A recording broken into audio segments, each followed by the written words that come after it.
Well, good morning, everybody. It's a pleasure to be here. As you know, ASI worked with LMIC on proposing a study to be done on market reporting and basically answer a few questions. I don't want to steal Erica's thunder here, but just to set the premise here, what is the appropriate tonnage threshold for reporting imported lamb cuts? What variation of confidentiality rules would assure continued weekly reporting? What system of pelt price reporting will assure reporting of pelt prices? And are data categories and reports currently reported under lamb LMR appropriate for the future? And are there any categories need to be modified or added? We at AMS, administer the LMR program. We opened our doors to Erica to come to Des Moines. We brought the live reporting member of our live reporting staff from St. Joe up to Des Moines. Worked with her, gave her a good day and a half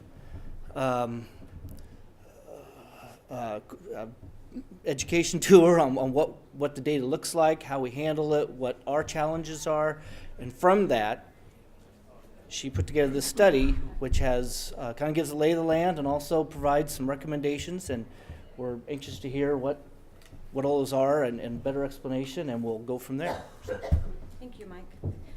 I would like to thank ASI as well as AMS for the opportunity to work on this study. Being involved with the industry for 10 years and working with the LMIC and market data, I have gained a greater appreciation for AMS and how market reporting works. It's a lot more detailed and complicated than I had assumed over the years with working with the data. There's a lot to cover. This is only the tip of the iceberg, but hopefully I'll be around this afternoon. I can answer questions. So with that, a little background. In 2001, USDA Ag Marketing Service, AMS, implemented the Livestock Mandatory Price Reporting Program. Most of us refer to it as MPR, but when it deals with livestock, it's Livestock Mandatory Price Reporting, LMR lamb. It was required under the Livestock Mandatory Reporting Act of 1999. Basically, the act establishes a program of information regarding the marketing of cattle, hogs, lamb, and the related products, beef, lamb, pork. It was designed to be readily understood by producers. It designed to improve the price and supply reporting services of USDA. Basically, in the early 2000s, late 1900s, AMS, USDA, as well as many of us started to see a change in livestock reporting. We weren't doing as many negotiated trades, auction barn type trades. We were seeing these alternative marketing arrangements come in, forward contracting, formula prices. So USDA wanted to improve price reporting to reflect these changes. Now, there are two different types of price reporting. There's voluntary reporting, which is what a lot of the auction barn data that's still reported falls under, and there's mandatory, and that's what we're speaking about today is mandatory. It deals more with the slaughter lambs and the lamb product. And overall, it was to encourage competition within the marketplace for livestock and meat items. Those were the intentions. And AMS has done a very good job at trying to develop, implement, and maintain this program over the last decade. But as we know, the sheep and lamb industry has changed quite significantly since 2001. We've faced many challenges, not just the challenges of the last 2 years David described. We've become more concentrated in all sectors of our industry, particularly the feeding and the packing sector. Due to industry consolidation, and I'm just going to try to summarize a few of these points, an increasing amount of lamb market data that is currently being reported under LMR is not eligible or not possible to be reported due to certain guidelines and regulations.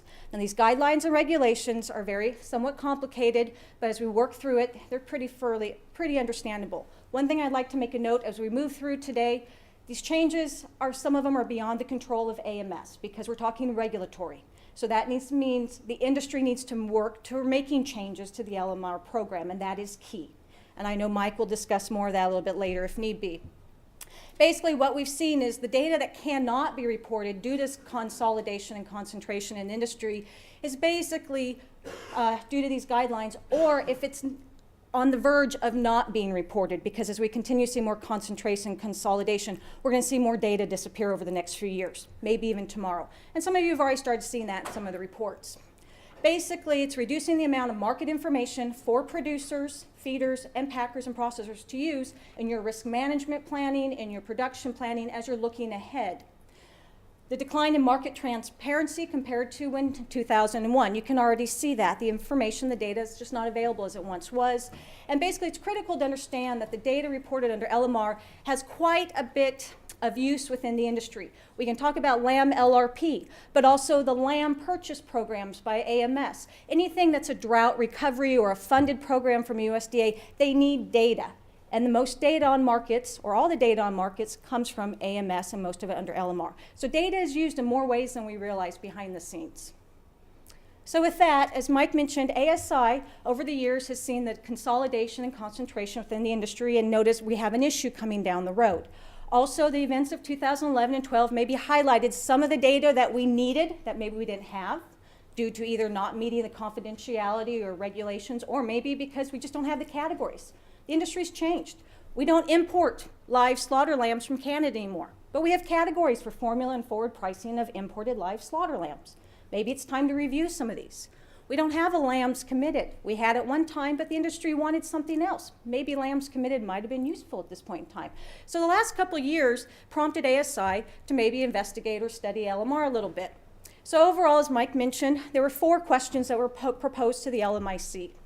What is the appropriate tonnage threshold for reporting imported lamb cuts? What variation of confidentiality rules is known as the 370/20? We'll get into that.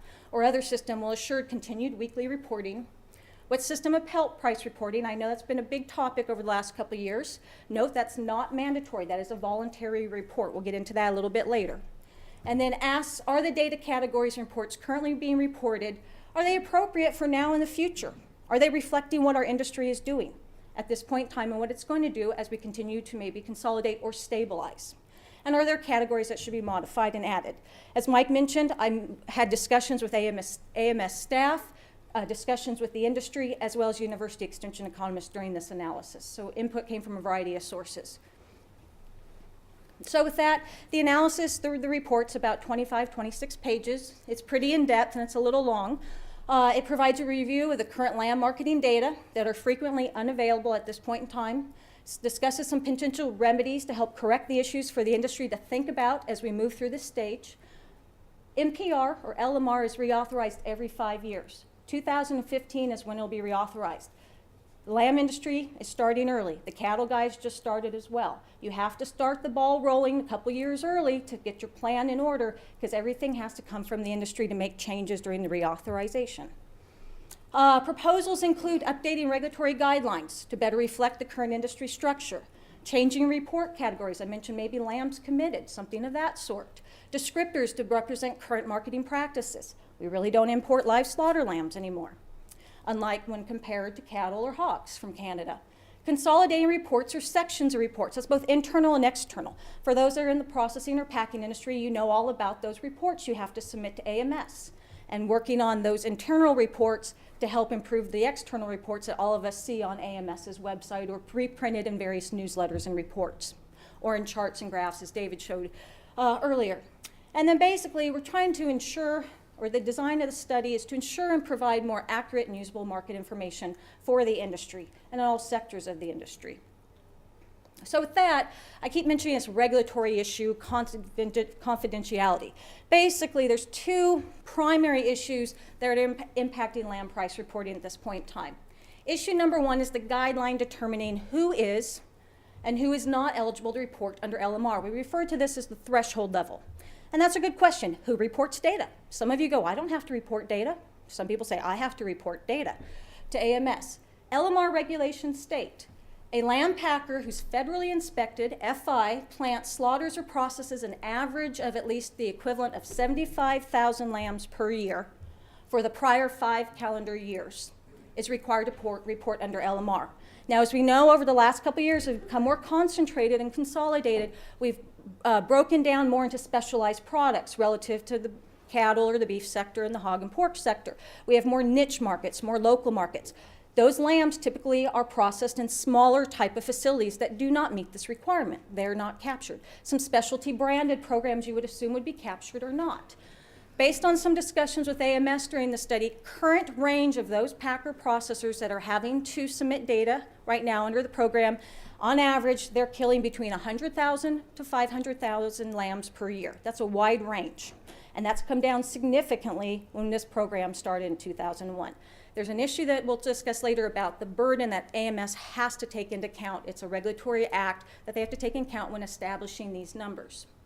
A lamb importer is required to report if imports, on average, are 2,500 metric tons of lamb meat, again, for the prior 5 years. That's issue number one. It's who falls under lamb mandatory price reporting. Issue number two is what we refer to confidentiality, or the 370-20. This is the complicated one. I think it took me about 5 years to finally get this down. USDA is required to protect the identity of every reporting entity under LMR. And just to make a note, and I'll make it a little bit later, AMS has to basically treat all commodities as the same at this point in time. You're treated just the same as the cattle guys and the beef guys and so on. At least 3 reporting entities need to provide data at least 50% of the time over the most recent 2-month period. No single reporting entity may report more than 70% of the data for a report over the most recent 60-day. And no single reporting entity may be the sole reporting entity for an individual report more than 20% of the time over the most recent 60-day period. A little complicated. All 3 of those conditions have to be met for data to be reported. Well, as the industry is consolidated, we have some issues. We're not able to meet all of those requirements in certain reports on either live or meat side, categories, or whole reports, or we're in an issue where some are going to start disappearing soon. So overall, just to recap some of what David mentioned, if we look back at when LMR was introduced in 2001, the U.S. flock has declined 23%. That's a large number in 10 years. FI slaughter totaled 3.1 million head in 2001 when these regulations were basically designed and implemented by AMS. 2011, 2 million head. It's a 35% decline. Production has dropped more than 34% over the same 10-year period. That's a large decline. The slaughter levels, capacity levels are reflecting that. Since 2001, 3 lamb packing or processing companies have exited the industry, and then 1 was recently assumed here just a few years ago. That changes the dynamics when we're talking about that 370-20 rule. Industry has become more highly concentrated. We've discussed that. I mentioned the increase in smaller commercial packing entities that are capturing those local niche. They're falling under commercial slaughter. They're very small. They do multi-species plants. And since 2001, lamb imports, yes, have increased about 20%, but look at the last 5 years. They're down nearly 20%. Now, one other thing to mention is in 2001, when AMS started to design and implement LMR, a lot of the category descriptors and things of that, forward contract formula, some of the meat categories, were basically based on industry or AMS staff knowledge, and also used a lot of the cattle and beef terms as a basis to start. And over the years, the industry has tried to work with AMS staff to adapt as the industry's changed. This consolidation, particularly in a highly concentrated industry, change happens at a faster rate. And that's something we'll talk about too. It needs to be thought about as we move through this. So what are the implications? We don't fit in the box anymore.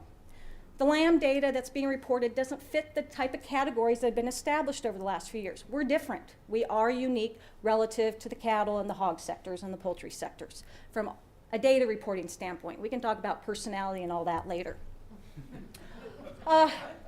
So current slaughter, packing, and import levels may be not reflecting. We've seen declines. Those threshold levels may need to reflect those declines. Those threshold levels have not been changed since 2001 because all commodities treated the same. Type of slaughter marketing practices, transactions, custom processing, forward contracting, there's an issue. The definition of forward contracting states that one of the prices, a base price, has to come from a publicly reported price for lamb. Can anybody suggest one? For cattle and hogs, they have the CME. The lamb industry doesn't have that. So data cannot be reported in this category because it's not reflective of our industry. So what happens when these confidentiality regulations come into play and it's not met? You see this reported on a report. And I'm trying to, which one was the pointer? Well, we'll just, no reportable trades. Confidentiality of data prohibits publication of this report under livestock mandatory price reporting. We all know about formula live basis. It plays into lamb LRP. This was the situation. Discussions with AMS suggest only 1% to 2% of lambs are actually sold on a live formula basis. It's mainly, we're talking carcass. The industry's moving more toward carcass, particularly on the meat side. We're moving more towards boxed. So this is what you're seeing. And AMS is trying to put out a note that says, hey, this is what's going on. It's not that we're not doing our job. We can't report anything because your industry doesn't have enough to meet the regulations. I mentioned the smaller. These changes are expected to continue. They're not going anywhere. It's going only probably to get worse, and it's time to maybe start thinking ahead. It will impact what types of market data are available to everybody within the industry and be pertinent to the industry. Without market data, without market transparency, I don't know how we can all operate. Our risk management, our forecasting, looking at our business plans, our bankers, our financing, we need to have something to show. So just keep thinking about that as an industry as we're looking ahead. It's 2013, 2015, and you don't want to wait till the last minute.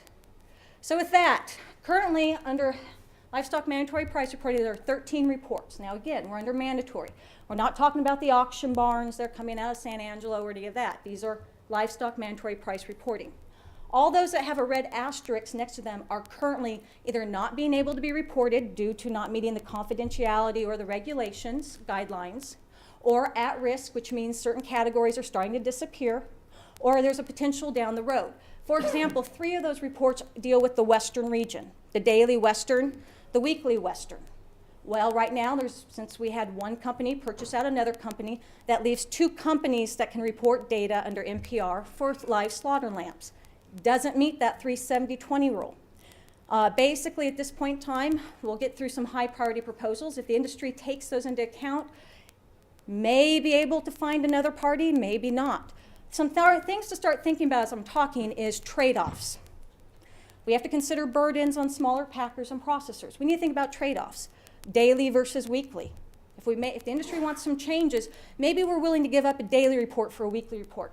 Maybe we don't want as much detail in a report just so we can get some data. Start thinking about that. One report is that weekly premium and discount. Many of you haven't seen that. It's not put up on the website because the data is not very useful based on analysis. We have some data issues. But think about it. If we move towards value-based pricing, maybe we want to keep that. You got to start thinking not just what's happened over the past, but also what's coming down the road as the industry continues to change structurally. So other than that, just a little bit more details. Number of entities eligible to report continues to decline. Prohibits the publication of entire report. So I mentioned the 3 Western regions. Insufficient volume for dailies, so we're not getting dailies for reports. There are some, like you may get a daily report one day, but you're not going to get a daily report until next week. We start thinking about a single report and a whole report, a daily and a weekly. Whole always seems to be better for a highly concentrated industry because you're capturing more data over a long period of time. Unusable or lack of quality data, and I'll mention that a little bit later. The data that needs to be submitted needs to be of good quality because it needs to reflect the marketplace. Prohibits the publication of specific categories or items. Imported Australia and New Zealand lamb data. Okay? We'll get to that report. But certain cuts, maybe a French rack 14 ounce down, can't be reported maybe 2 weeks out of the year from New Zealand because we have one major company importing New Zealand product. Imported slaughter lamb market transaction data. I mentioned that earlier. Relative to cattle and hogs, we just don't bring in the volume. And categories do not just, they don't reflect current marketing practices, and I mentioned the forward contract. So overall, current packer processor threshold levels are prohibiting. 370 has to apply to all commodities, and I put now, because lamb is in a unique position. You're becoming more concentrated, and AMS is already starting to have some of these issues in their sow reporting data on a regional basis. They're starting to see it coming down on that path. So we're kind of maybe in a situation where we can also help AMS maybe figure out or plan for when they start to see more consolidation, concentration in the other livestock sectors, because we know it's coming. Burden on small packer and processing entities have to be considered. AMS has to consider by an RFA Act, which stands for, again, Regulatory flexibility. thank you, take into account of the burden on small packers and processors.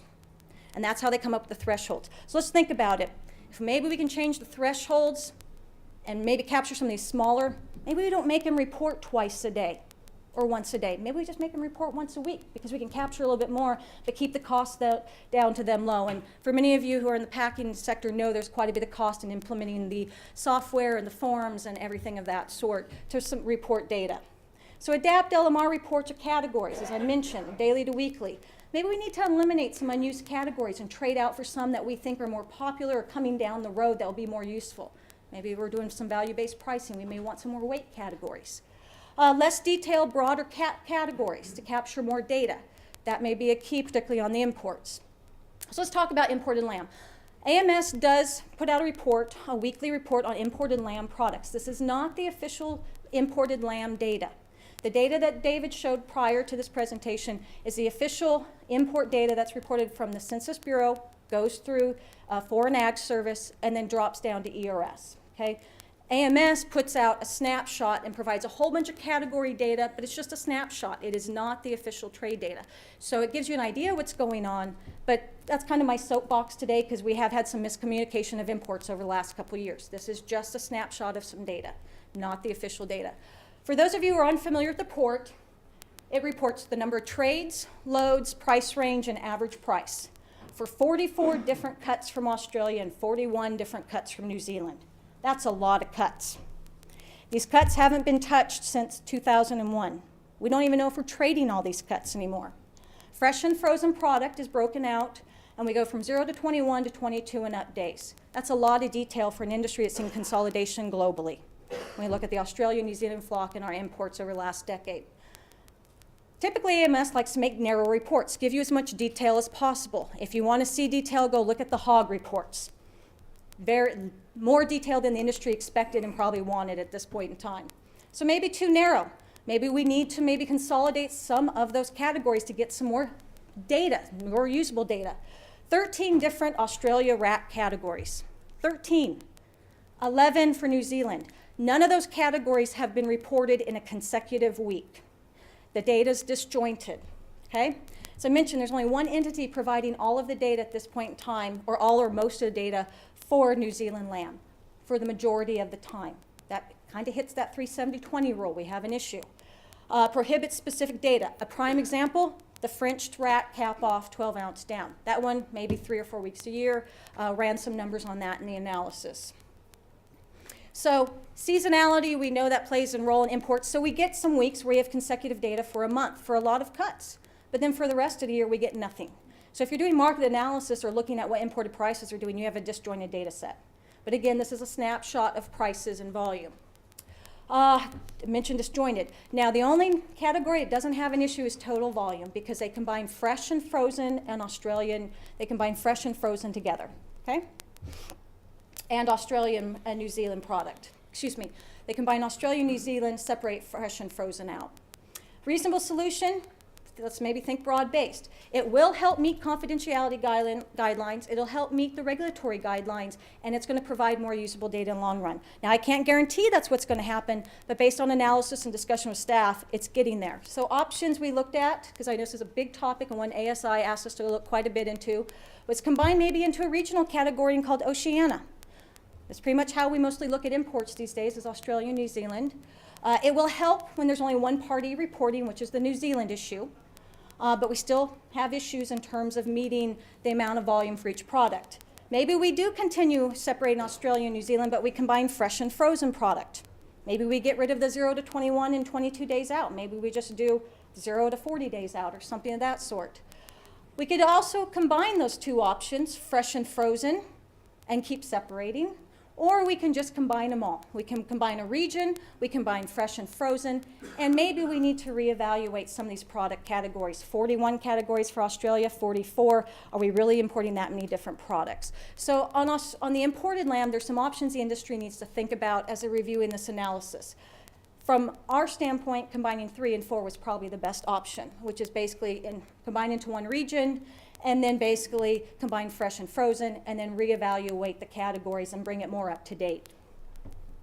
Some other issues, and there were quite a bit. As I mentioned, there were 22 different recommendations proposed in the analysis. The last couple years, maybe we do need to look at expanding some of our carcass weight categories. Currently, we only go up to 85 and up. We know there's markets out there that demand a minimum size on a product versus a maximum. We know that genetics out there allow lambs to go to a higher finishing weight and still have a good cutability. If we look towards value-based pricing, we may need some more average price data on those heavier weight categories, whether it's going to be a premium or a discount. That's for the industry or the buyer to decide. Currently, AMS is doing that on the live side, but not on the carcass side. And as we know, as the industry moves, we trade mostly on a carcass basis. We're moving more towards our live lambs. Lamb carcass reporting, and this is an interesting one, and I mentioned useful data needs to be submitted, provides carcass sales data for 6 carcass weights. And I know many of you use the carcass report. Lamb is the only industry that AMS will provide a lamb carcass report. You provide it on a daily and a weekly basis. Currently, threshold levels, confidentiality are doing okay for those, but looking ahead, if we lose another plant, we're going to be in an issue. The problem is with the carcass reporting data is everybody's submitting data differently. They're not submitting it under the guidelines that AMS has requested or implemented under LMR. So what AMS staff has to do over time is they have to somewhat adjust the data so it fits in the category. So you're getting data that's not as reflective of what maybe carcass trades are happening out there. The market could be trading carcasses higher or lower. There could be more price volatility. So as I mentioned that, the industry, the analysis was to focus more on what can be done, but also looking back from an industry standpoint, maybe you also need to ensure you're helping providing more accurate, correct data that's requested by AMS under LMR to provide more information and transparency. So we caught up a lot of little different issues as in our discussions. We actually went beyond discussions after a day and a half, and I learned more than I needed to know and opened up more doors. Also, when I mentioned the trade-offs, a few years ago, the industry asked AMS to look into gathering data on carcass data that was carcasses being sold from packer on to other buyers, such as custom processors. AMS staff does quite a bit of analysis. They've determined this data. Well, you have some issues. Nobody can agree on FOB prices, so the industry can't agree in that sector. The data is not that useful. It's redundant, and it's really not providing anything to the market. So as you think about the proposals or what you're looking at, that could be another trade-off. Does the industry really need that if the data is not useful? What can you get instead? National weekly carcass premium discounts. Many of you will not see this. It is not put out on the website because the data is not useful. They find that the data is hardly reported. We ran an analysis, or basically a number run, for a month and a half. We got 3 premium and discounts. Actually, 0 premiums, 3 discounts, all the same value. They said this is what it's looked like for the last 2 years. So AMS is looking at what's out there.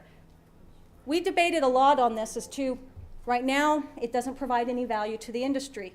The amount and quality of data, the current grading system for lamb, we all know lamb pretty much grades, choice and prime, just doesn't seem to be very reportable. But looking ahead, this may be a report you may want to keep as a trade-off, particularly as the industry discusses some other pricing options.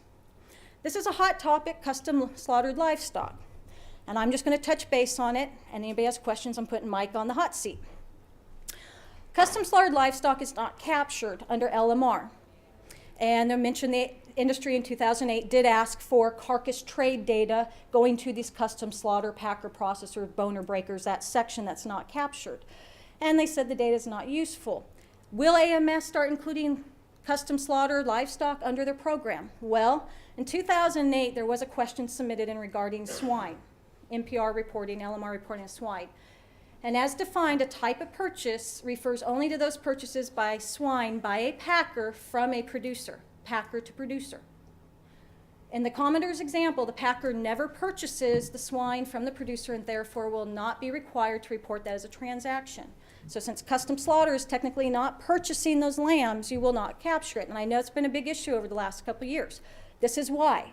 There's regulation in AMS.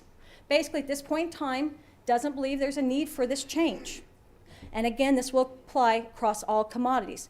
Doesn't mean it can't be changed. It's something the industry may want to consider, and this opens up some doors and may have some implications. And I'm going to put Mike on the hot seat because that's as far as I'm getting down into that. I wrote a whole page on that. So, Pelt price reporting, the big topic. Pelt price reporting is voluntary. It does not fall under mandatory. There's been a lot of discussion of bringing it under mandatory.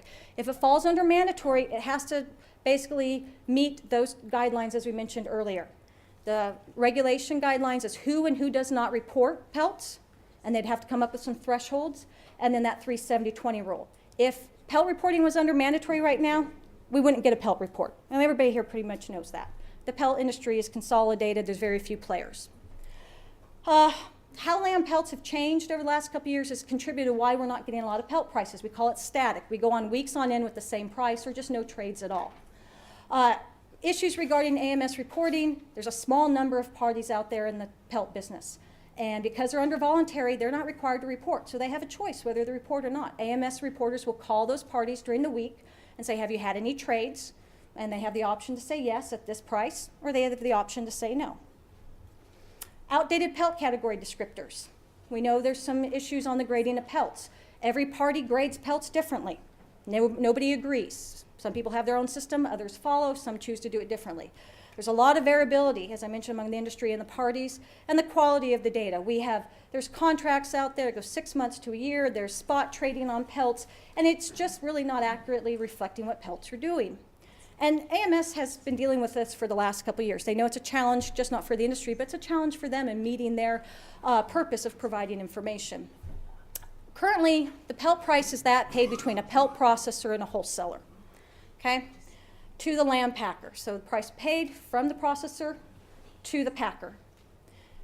It reports varies across parties, as I mentioned.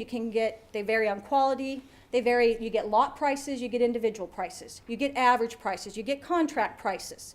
Market has evolved. We know transactions have changed. There's this mention of pelt credits. What is a pelt credit? AMS's definition of a pelt credit is different than your definition of a pelt credit, Bridger.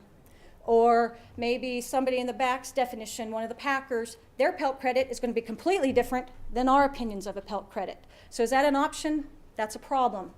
Lamb packers, though, under LMR are required to report the pelt type on lambs purchased under a negotiated purchase, formula, marketing arrangement, or forward contract. It's a little box they check on those internal forms. So we know there is some box in the internal forms that allows for maybe capturing some price data on pelts through the packer and producer stage.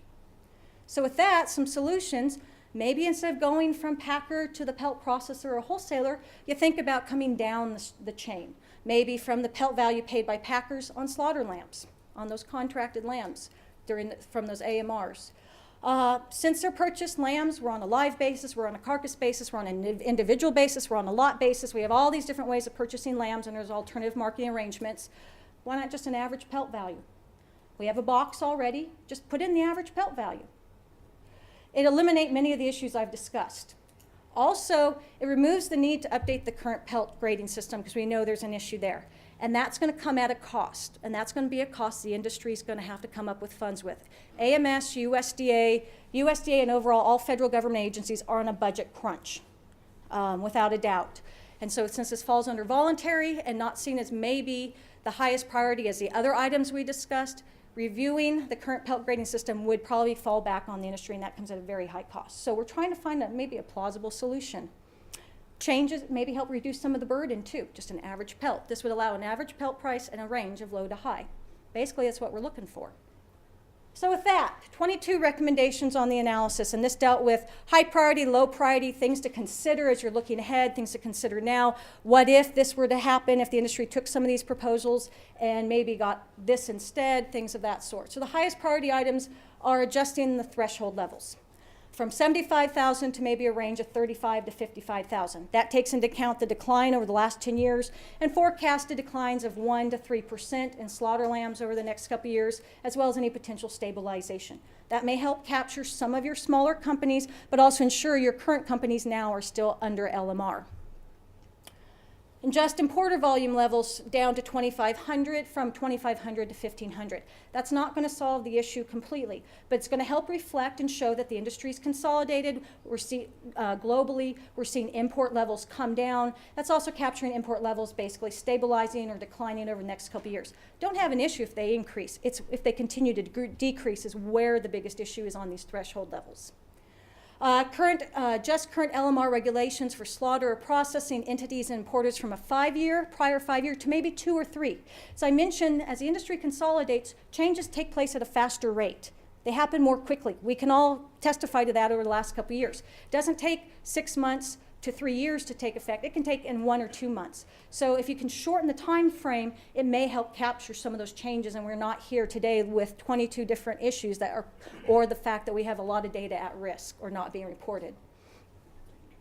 Propose the following for the weekly lamb, carcass, and lamb cuts on the imported product. Combine the 2 countries, combine fresh and frozen, and review and reduce the amount of detail in the number of product item categories. We really don't need that many rat categories or legs probably on today's industry. So think about maybe on a more broader sense, which is kind of a different take for AMS and the industry to get more broad data versus detailed.